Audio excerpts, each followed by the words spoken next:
Bonjour tout le monde. Alors, aujourd'hui, je vais répondre à un tag. C'est la chaîne Sabrode. Je crois que c'est Sabine son nom, mais je suis même pas sûre, excuse-moi. Qui m'a tagué pour répondre à quelques questions. Et c'est avec grand plaisir que je vais le faire. Donc, chaque fois que je vois que vous répondez à des tags, vous êtes toujours en train de broder. Et ben, c'est la première fois pour moi que je vais tester de broder en filmant et en plus en parlant. D'ailleurs, je vous admire les vidéos blabla où vous réussissez à broder et parler, quoi. Moi, je trouve ça aberrant. Bon, sur une estampée, c'est peut-être un petit peu plus simple parce qu'on suit les indications, mais quand c'est du point compté, c'est pas si simple que ça. J'espère que vous allez quand même bien voir ce que je fais, quoique le but, c'est quand même de m'écouter et non de me regarder. Hein. Je fais les mêmes croix que vous. Comme vous voyez, ma toile, je suis en train de faire la toile pour le café. Moi, je ne mets pas de scotch et je ne surfile pas. Je mets simplement de la colle à tissu au bord, tout simplement, tout bêtement. Et puis, ben là, j'ai découvert la colle de bois. Et j'avoue que cette colle à textile, elle sèche très, très vite. Donc, le temps que j'ai fait tout le tour, le premier côté est déjà sec. Alors, je viens de le faire en commençant à filmer au tout début. Et puis, par contre, ben, j'ai dû m'arrêter de filmer. Parce que j'ai dit un gros vilain mot, parce que mon chat m'a sauté sur les genoux. J'ai poussé un cri. J'ai dit un aïe. Donc j'ai dit, je peux pas laisser ça. Puis vu que je ne sais pas faire de montage, toujours pas. Ben voilà. Donc je recommence la vidéo. Alors, la première question. Comment as-tu connu le point de croix? Alors, en fait, j'ai connu le demi-point de croix à l'âge de 7 ans. Parce que ma maman faisait énormément de gobelins. Gobelins, tapisserie, je crois que ça a plusieurs noms, hein, en fait. Mais c'est le demi-point avec un coton qui est plus épais que ça. Et à l'âge de 7 ans, bah, je voulais faire comme maman. Donc, elle m'a acheté un premier gobelin, une gitane, que j'ai fini à l'âge de 14 ans. Après, après c'est l'adolescence. Hein, donc, c'est les copains, les copines, les sorties, etc. Donc là, je n'ai vraiment plus du tout retouché quoi que ce soit en broderie. Et à 21 ans, je me suis mariée, j'ai eu mon fils. Et là, quand on a un bébé, c'est vrai qu'on est quand même beaucoup plus à la maison. Hein, on est moins d'attrait pour les sorties et tout. Et du coup, j'ai décidé de recommencer. Alors, il n'y avait pas grand-chose. C'est vrai que dans mon village, il n'y avait rien en broderie. Il y avait 2 merceries. Où dans une, il y avait énormément de tapisserie, et puis dans l'autre, il y avait énormément de tricot. Alors, je faisais du demi-point sur de l'étamine, mais de l'étamine 8 fils, en 2 brins. Je ne vous explique pas la grosseur des broderies. Donc, au bout d'un moment, je me suis dit, il doit y avoir moyen de faire autre chose. Et j'avais été à l'étranger, et là, j'avais découvert une mercerie où il y avait plein de points de croix, plein de sortes de toiles. J'étais, mais waouh, devant. Et c'est là que j'ai dit, mais il faut faire quelque chose, il y a le moyen. Bref, j'ai une amie qui était douée en dessin et on a fait tous les Walt Disney. J'ai encore tous les plans, mais j'ai tous les Walt Disney au point compté que je peux naturellement pas vendre. Parce que je ne sais pas si vous savez, mais Disney, il plaisante pas avec le copyright. Hein. Enfin, je l'ai appris par rapport à Vervaco qui fait des kits de Disney. Ils doivent demander une licence, ils doivent même renvoyer les plans faits pour l'approbation de Disney.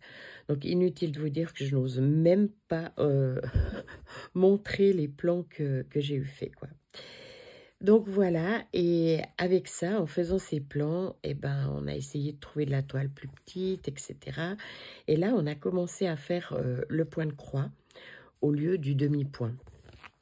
Et puis, vu qu'on trouvait rien, mais vraiment rien chez nous, c'est là qu'on s'est, avec une amie, dit il faut qu'on fasse quelque chose et qu'on a décidé d'ouvrir donc un magasin. Mais ça, c'est encore toute une autre histoire. Combien de toiles as-tu en stock? Alors, je suppose que à cette question, de toile veut dire kit. Parce que de toile, donc je parle naturellement dans le privé, hein, pas dans le magasin. J'en ai pas des masses. J'en ai des bouts, j'en ai un cornet. J'en ai peut-être quoi, 7 ou 8. J'ai pas tellement de toiles en stock, mais bon, vous me direz, j'ai la facilité comment de descendre à l'étage en dessous et d'avoir mon magasin, quoi. Donc, si vous parlez de kit, alors là, par contre, j'ai honte. Là, je pense que vous allez tout simplement vous dire que tous les fous ne sont pas enfermés. J'ai compté ce matin avant de faire la vidéo. J'ai exactement 59 kits de marques, de toutes marques confondues, hein, que ce soit du Dimension, du DMC, du Luc, enfin bref, tout. J'ai 59 kits.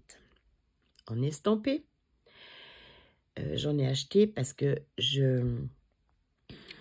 vous savez que je vais offrir à Noël, suite au partenariat de VIP Cross Stitch, je vais offrir ces 2 toiles on va dire à une société où il y a des gens qui ont un handicap et qui sont clients chez moi.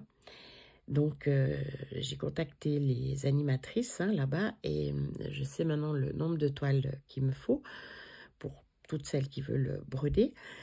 Et donc, je viens d'en racheter et j'en ai, je pense que j'en ai une centaine. Là, en ce moment, sous les yeux, j'en ai une centaine.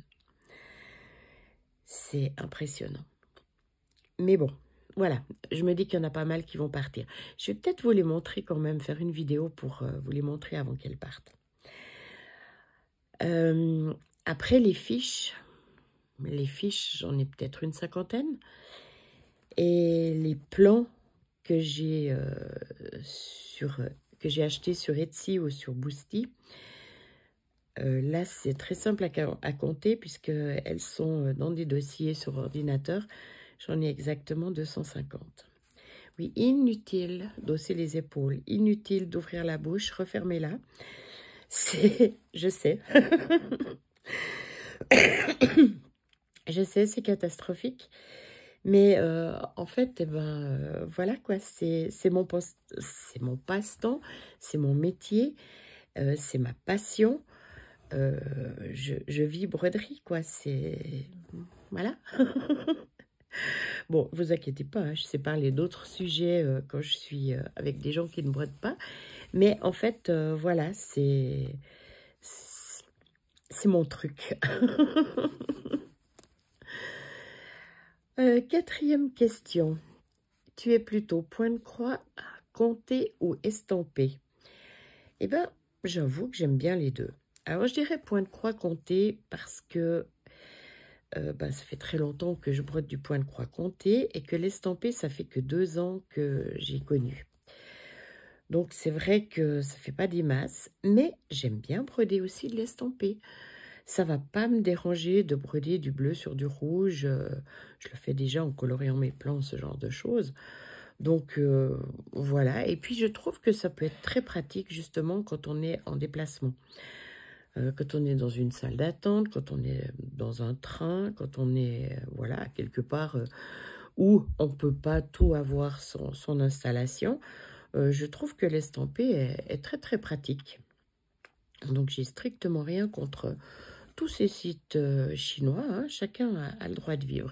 La seule chose que je leur reprocherais, c'est que les plans ne sont pas travaillés et qu'il y a beaucoup trop de confettis. C'est quand même assez impressionnant. Donc, ouais. j'aime bien, je fais des deux. Ensuite, 5.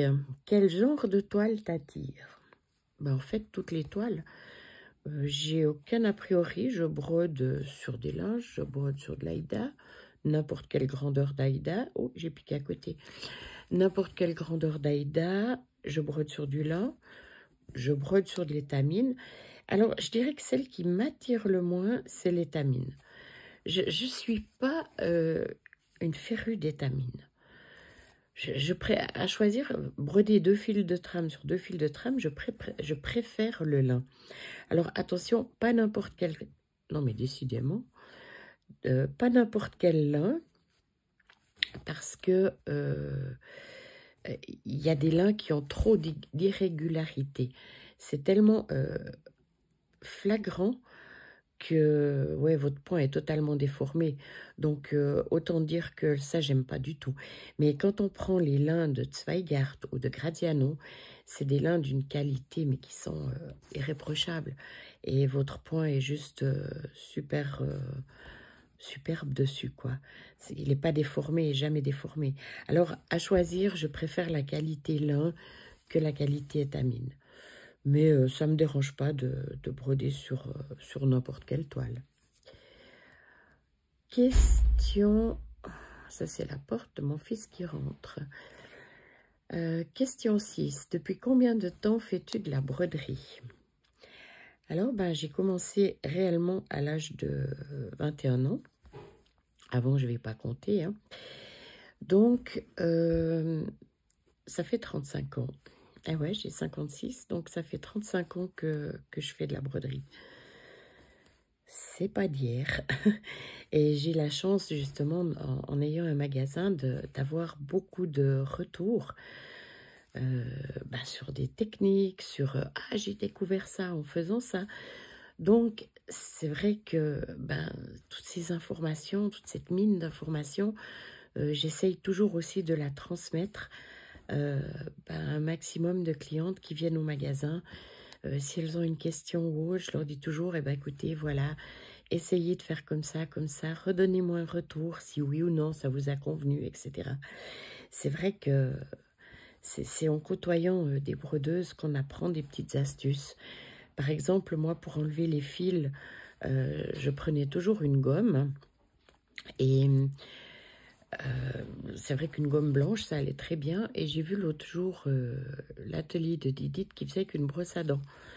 Pourquoi pas? Il faut que je teste d'ailleurs parce que je trouve ça, mais je pense que ça doit même super bien aller.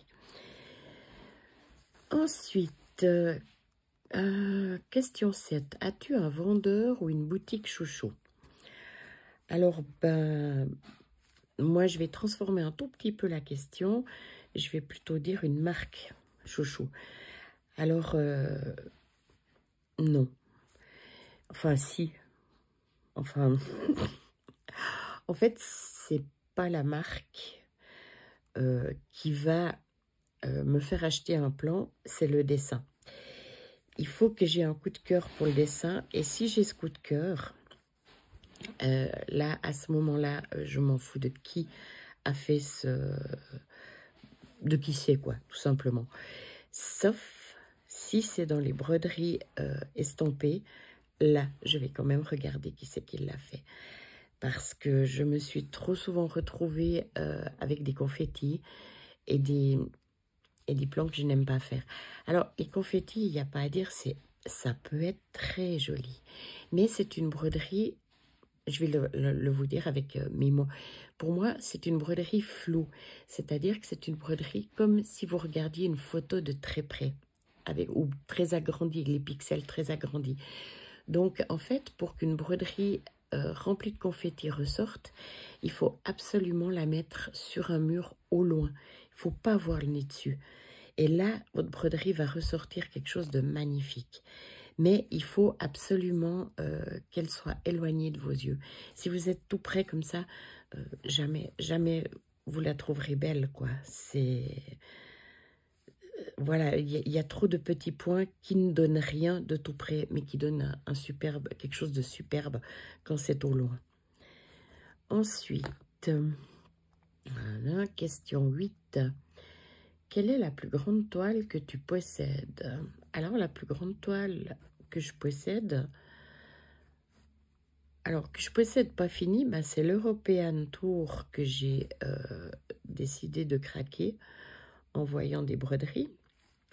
Mais terminée, la plus grande, bah, c'est mon chat que j'ai dans le salon, hein, mon chat que j'ai surnommé Salem, qui était le nom de mon premier chat noir, qui fait donc 1,50 m sur 1,50 m sans le cadre. Ça, c'est la plus grande broderie que je possède. Question 9. Que fais-tu de tes toiles finies? Alors, mes toiles finies, eh bien, tout simplement, alors, soit je les encadre parce qu'elles étaient faites vraiment pour quelque chose ou quelqu'un, soit je les mets sous mon lit. J'ai un grand carton plat et ben, je les pose à plat dedans, l'une sur l'autre. Et puis quand j'ai besoin pour faire quelque chose, que tout à coup je me dis tiens, je vais aller chez quelqu'un, je pourrais lui faire un petit coussin ou comme ça, et ben je reprends une de ces broderies, je la monte en tableau, en coussin, ça dépend de la personne, et puis tout simplement je l'offre comme ça. Après, question 10, plutôt 11 CT ou 14 CT? Alors, 14 CT, à choisir entre les deux, moi c'est vraiment du 14 CT. Déjà le 11 CT, je crois que j'ai jamais fait en 3 brins. Ma toute première broderie en 11 CT, c'était Indigo, c'est moi qui m'avait fait craquer sur un paysage féerique. Elle était en 11 CT. Moi, je l'ai déjà toute faite en 2 fils. Pour moi, le 11 CT, c'est vraiment gros. Alors bon, pour de l'estamper, ça va très bien. Mais pour du point canté, non, ça va pas du tout pour moi, quoi. Donc, voilà. Alors, j'ai repréparé une autre aiguille parce que... Oh, je ne devrais pas finir là parce que mon aiguille est plus grande. Donc, 11. Comment travailles-tu tes toiles? Comment je travaille mes toiles? Alors, ben, ça va dépendre du dessin, toujours. Comme là, par exemple, je fais ces tasses à café. Automatiquement, je vais délimiter le premier carré pour pouvoir attaquer cette première tasse. Donc, je vais aller comme ça. Je commencerai, si c'est un coupon de toile, je vais toujours commencer au milieu pour avoir justement de chaque côté les bonnes marges. Si j'ai de la toile au mètre, non. Je laisse à peu près 20 cm. Je vous dis, je ne suis pas une économe. 20 cm dans un bord.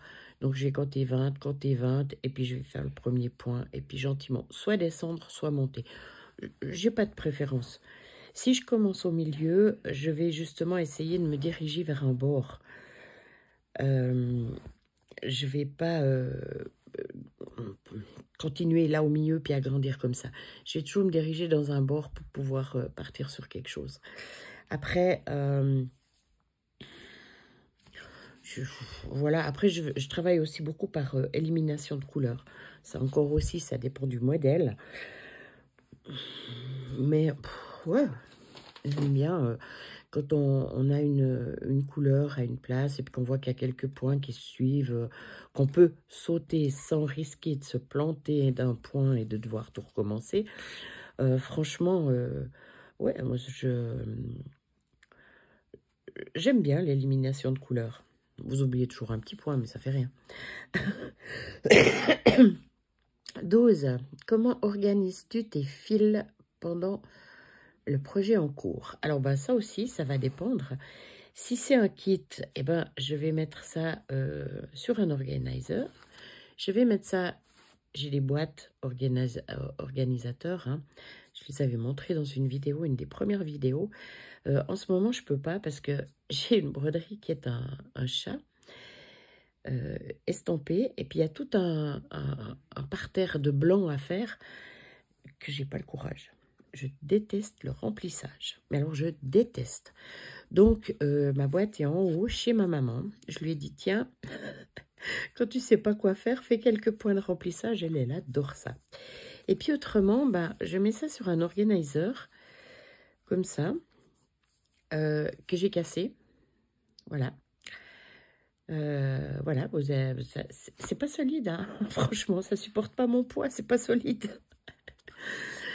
Donc, je vais en changer à cause de ce fil-là, quoique. Donc, ça va pas si mal, entre parenthèses, hein. Donc, un organizer. Ou alors, si je brode un plan, j'ai automatiquement mes fils sur cartonnette, hein, sur ces petites bobines. Et là, ben, j'ai ma boîte, je vous avais montré dans une autre vidéo, donc j'ai une boîte où je les mets dedans avec mes bouts de fil. Et voilà. Et mes aiguilles toujours sur mon organizer à côté de moi avec les fils. Ensuite,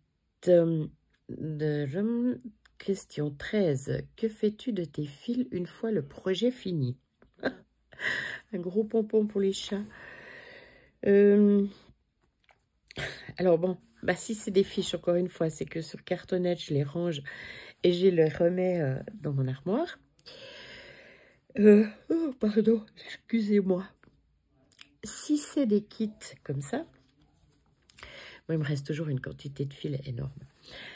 Alors, ce que je fais, en règle générale, je les prends et je les mets tous ensemble. En fait, je vais mettre un élastique là au bout, comme ça. Bon, alors, bien sûr, déplié, hein. Un élastique là au bout. Et je vais les garder comme ça. Et quand j'ai... Alors, bien sûr, il en reste moins que ça, hein. Quand j'ai besoin d'une couleur pour écrire un prénom, ben, au lieu d'aller chercher dans mes DMC, sur mes cartonnettes, je vais prendre un de ces fils-là, parce que ben, souvent, il reste 2 brins ou comme ça, donc largement de quoi broder un prénom ou une petite fleur ou un petit cœur ou ouais, quelque chose, quoi. Et je tape dans ces fils. Et puis, ben, si je vous ai dit un pompon pour le chat, c'est parce que j'ai mon chat qui m'a attrapé une fois mon gros morceau de fil. Et puis, il s'est amusé avec. Alors, bon, inutile de vous dire que là, j'ai rien pu récupérer. Mais ça a fait le bonheur d'un chat. Et puis, bon, bah, vu que c'était des restes, j'ai rien dit. Je l'ai laissé s'amuser. D'ailleurs, je crois qu'il existe encore. Il est sur le balcon. Ah ouais, il est sur le balcon. C'est assez impressionnant. Il est en poil. Ensuite, 14. Comment stockes-tu tes toiles à réception? Oh là là. Alors, quand je m'achète une toile, souvent, je l'ouvre, mais pas toujours. Ça va dépendre de quand je la reçois, comment je la reçois, etc. Si c'est une estampée, que le cornet se referme très bien, hein, parce qu'ils ont ces trucs à clip, par exemple, pour les Joy Sunday, je vais ouvrir, regarder la toile, etc. Si c'est en point compté, comme là, je vais des fois même pas ouvrir le kit. Je vais simplement le poser devant moi, tout près sur mon plateau, là, et je vais le regarder. En brodant la broderie que je suis en train de faire, je le regarde, je l'analyse, je regarde le nombre de couleurs, je l'admire, quoi, en fait, jusqu'à ce que j'en ai un nouveau et qui prenne sa place. Donc, voilà. Mais c'est vrai que je ne suis pas très curieuse à voir ce qu'il y a dedans. Ouais, ça m'apporte peu, quoi. Le principal, c'est qu'il y ait tout dedans. Mais, alors, c'est marrant parce que, en venant là-dessus, moi, j'ai jamais eu de problème avec des kits. J'ai toujours eu assez. J'ai jamais eu de problème de fil non plus. On dit qu'ils mettent le 25% en plus. Mais si vous avez une aiguillée, 25% de plus, c'est pas énorme comparé à 10 aiguillés, 25% de plus. Donc, voilà, suivant comment on brode, si on fait pas, si on fait des téléphériques derrière, ça peut arriver qu'on soit en manque de fil. Moi, ça ne m'est jamais arrivé avec aucune marque, aucun kit, que ce soit chinois ou de marque. Par contre, dans mon métier, il m'est arrivé une fois où un kit, heureusement, c'était une dame qui brodait depuis longtemps, la toile était trop petite. Alors, je dis ça, mais heureusement, parce que vous imaginez quelqu'un qui ne se méfie pas et qui commence son truc, et puis qui arrive, et puis qui se dit, non, mais c'est pas possible, il manque des centimètres pour terminer le modèle. Alors là, franchement, voilà, heureusement, c'était une personne qui avait l'habitude de broder et qui a tout de suite vu. Donc, j'avais réécrit à la marque. Et en effet, dans tous ces kits-là, ils ont fait un contrôle, hein, dans tous ces kits-là, il y avait une erreur de toile. Mais c'est arrivé quand même une fois en 22 ans de métier. Hein. Et en 30 ans de broderie pour moi, enfin 35 ans de broderie pour moi. Je perds le fil, moi. 15. Où ranges-tu tes toiles terminées? Eh ben, comme je vous ai dit, sous mon lit, j'ai un énorme carton plat et je les mets à plat dedans, tout simplement. Ensuite, question 16. À toi de taguer quelqu'un qui a fait du point de croix. Alors, je ne sais pas qui a déjà répondu à ce questionnaire. Je suis beaucoup de youtubeuses, mais c'est vrai que on ne peut pas écouter toutes les vidéos non plus. Alors, je vais taguer, j'ai marqué des noms. Il y a l'univers de Danette, il y a Isa et ses passions, il y a Passion Hobby, il y a Moira, les petites croix et plus, les passions créatives de Mamounette, il y a les petites croix fantastiques, Kiki la petite brodeuse, là où les films mènent, et Indigo, c'est moi, naturellement. Donc, je vais mettre quelques liens dessous, et puis si elles veulent bien répondre, je trouve que ce serait super. Et puis, juste un tout petit message pour Indigo. Est-ce que tu as bien reçu mes mails? Regarde dans tes spams, je passe peut-être dans tes spams. Mais voilà, tu devrais avoir en tout cas 3 mails de ma part et un beaucoup plus ancien. Alors voilà, et je vous remercie. Je vais finir ce carré, attaquer la première tasse, vu qu'on est en ce moment même le 1er novembre. Et puis, je voulais encore aussi montrer une chose. Vous savez, je fais les tasses avec l'original. Où est-ce que je l'ai mis? C'est une horreur, hein. Enfin, voilà, il est là. Donc, je fais les tasses avec celui-ci, hein, le Design Works. Et j'ai retrouvé, grâce à vos questions que j'ai fouillées, puis que je me suis dit, maintenant, il faut que je trie mes plans. Je l'ai retrouvé aussi avec Joy Sunday. Alors, je ne sais pas quel âge a ce kit, mais voilà les deux que j'ai. Donc, les deux sont encore différents de Indigo, c'est moi, mais c'est en fait le même dessin. Hein. Donc, voilà. Alors, bonne petite croix à toutes. Et puis, j'espère que je ne vous aurai pas cassé les pieds. À bientôt. Au revoir.